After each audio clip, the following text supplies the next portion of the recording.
Oke, Mulai gak nih? mulai mic ya. Oke, mulai.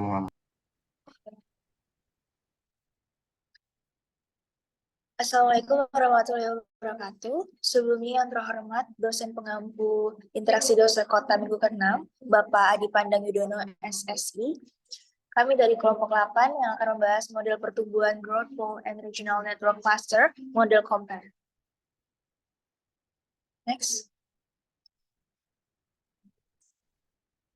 Adapun outline pembahasan yang akan kami bahas, yang pertama ada pendahuluan yang berisi definisi growth pool, yang kedua definisi regional network atau cluster model compare, dan yang kedua ada perbedaan growth pool and network model, dan yang ketiga ada studi kasus. Next.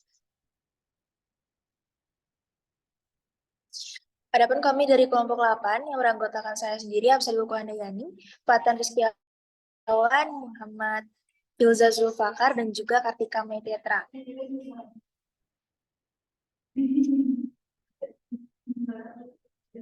Masuk ke pendahuluan. Definisi dari growth pool sendiri merupakan suatu wilayah yang perkembangannya sangat pesat dan menjadi pusat pembangunan yang dapat mempengaruhi perkembangan daerah-daerah di sekitarnya. Teori ini dikemukakan oleh Rocks pada tahun 1955, dan dalam teori ini juga dinyatakan bahwa pembangunan kota atau wilayah dimanapun adanya bukanlah merupakan suatu proses yang terjadi secara serentak, tetapi muncul di tempat-tempat tertentu dengan kecepatan dan intensitas yang berbeda-beda. Next.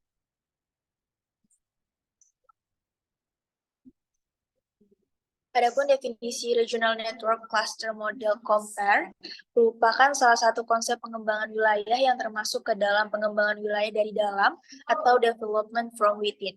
Pada model ini, pertumbuhan multisektor didasarkan pada keragaman sumber daya alam yang dimiliki dan kegiatan yang ada. Keragaman sumber daya dan kegiatan inilah yang membentuk cluster dan memiliki manfaat kolektif yang dapat digunakan dalam pengembangan wilayah. Selanjutnya akan dijelaskan oleh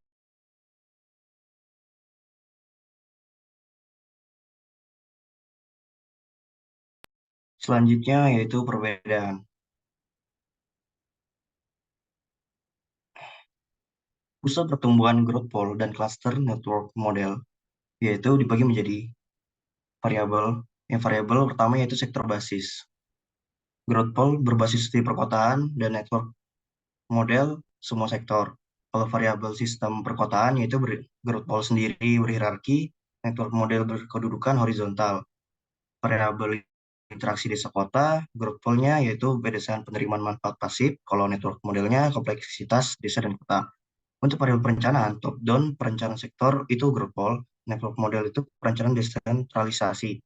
Variabel kebijakan insentif untuk industri, tersedianya aksesibilitas antara wilayah. Variasi keterkaitan dari growth pool sendiri itu variasi keterkaitan minim, kalau network model sendiri yaitu terkaitan besar. Berikut merupakan penjelasan dari growth pool sendiri dan regional network. Growth pool. Konsep growth pool atau konsep kutub pertumbuhan. Konsep ini bersumber dari faktor-faktor aglomerasi dan teori lokasi terdahulu. Konsep ini didasarkan pada teori ekonomi makro, sehingga dasar teorinya adalah konsentrasi pertumbuhan ekonomi pada ruang tertentu, yang sebelumnya digambarkan oleh Perox pada ruang abstrak. Konsep growth pool menjadi penyebab ketidakseimbangan wilayah. Strategi growth pool tidak dapat membawa pembangunan ke wilayah belakangnya, hinterland. Strategi ini mungkin sukses dalam mengurangi disparitas interregional, tetapi spread efek terhadap wilayah sekitarnya sangat lemah, bahkan menyebabkan terjadinya disparitas. Penerapan konsep growth pool secara geografis, pertumbuhan terjadi secara bertahap. Strategi growth pool dapat mencapai berbagai tujuan kebijakan wilayah dan hubungan antara wilayah secara empiris dapat dibuktikan kebenarannya. Konsep growth pool berkembang pesat dan digunakan sebagai dasar pengambilan kebijakan baik pada negara-negara sedang berkembang pada tahun 1960-an maupun negara maju yang menerapkan dan mendiskusikannya dengan serius pada tahun 1970-an. Perbaikan konsep growth pool, strategi growth pool bukan kesalahan dari teori Perox, terjadi kesalahan suatu versi yang memutarbalikkan penerapan teori ini melalui disiplin ilmu para ilmuwan tersebut. Konsep growth hole dari Perox.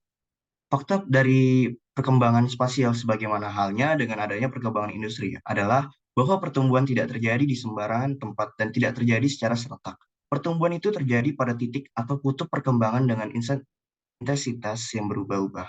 Perkembangan ini menyebar sepanjang saluran-saluran yang beraneka ragam dan dengan efek yang beragam terhadap keseluruhan perekonomian. Pembangunan yang harus ditimbulkan oleh suatu konsentrasi aglomerasi tertentu bagi kegiatan ekonomi dalam suatu ruang yang abstrak.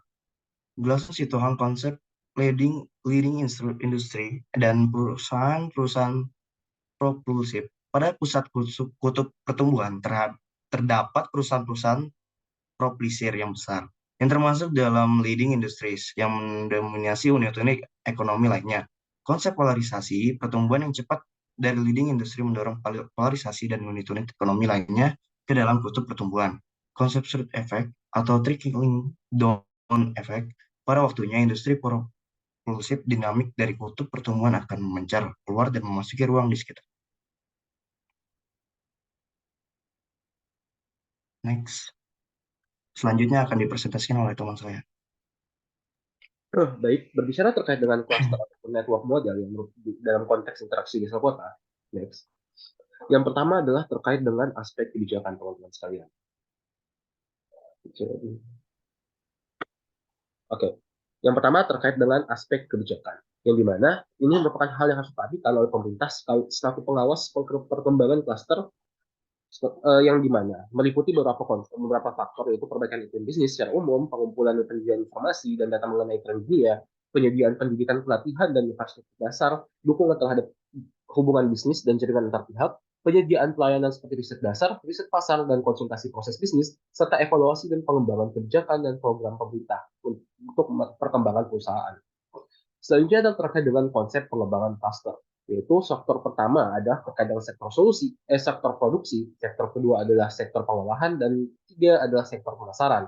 Hal ini terlibat dalam semua klaster, baik transmigrasi, agropolitan, minapolitan, maupun pariwisata. Integrasi ini meliputi komponen utama, yaitu yang pertama sarana-prasarana berupa transportasi, investasi atau modal, dan tata kelola atau kelembagaan sumber daya manusia.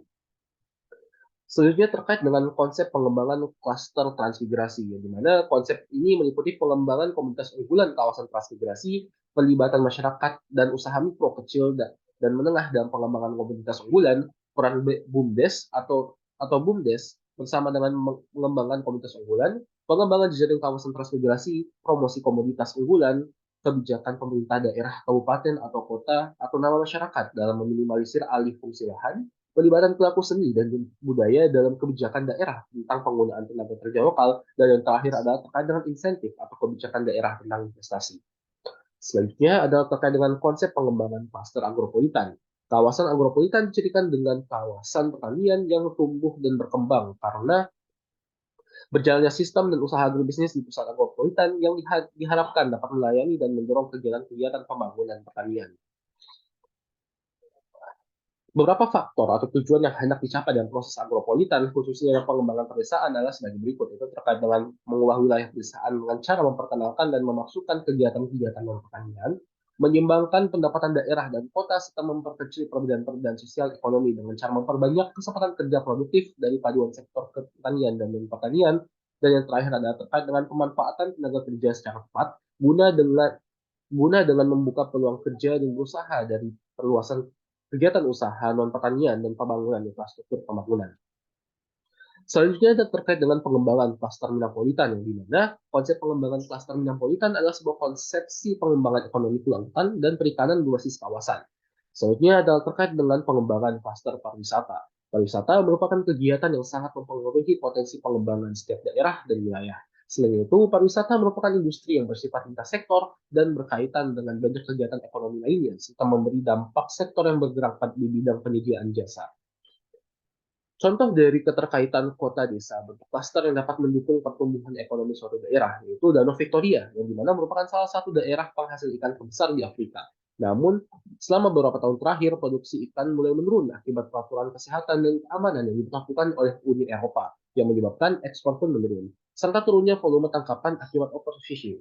Cluster yang dibentuk mendorong terjadinya kerjasama antar pemain, sama-sama memperbaiki sistem logistik mereka. Pedagang ikan berinvestasi dalam meningkatkan kebersihan di daerah tepian, dan perusahaan meningkatkan investasinya dalam meningkatkan kualitas proses laboratorium dan proses hazard analisis.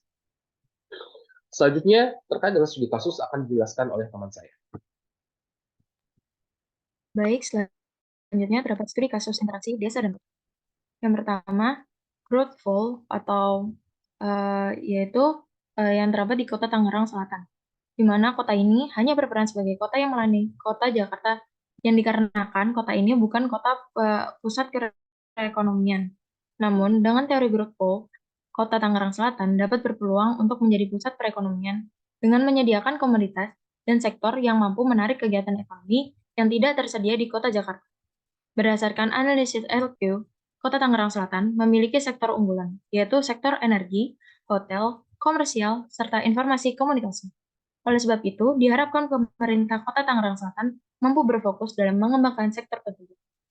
Selanjutnya, terdapat studi kasus regional network cluster models.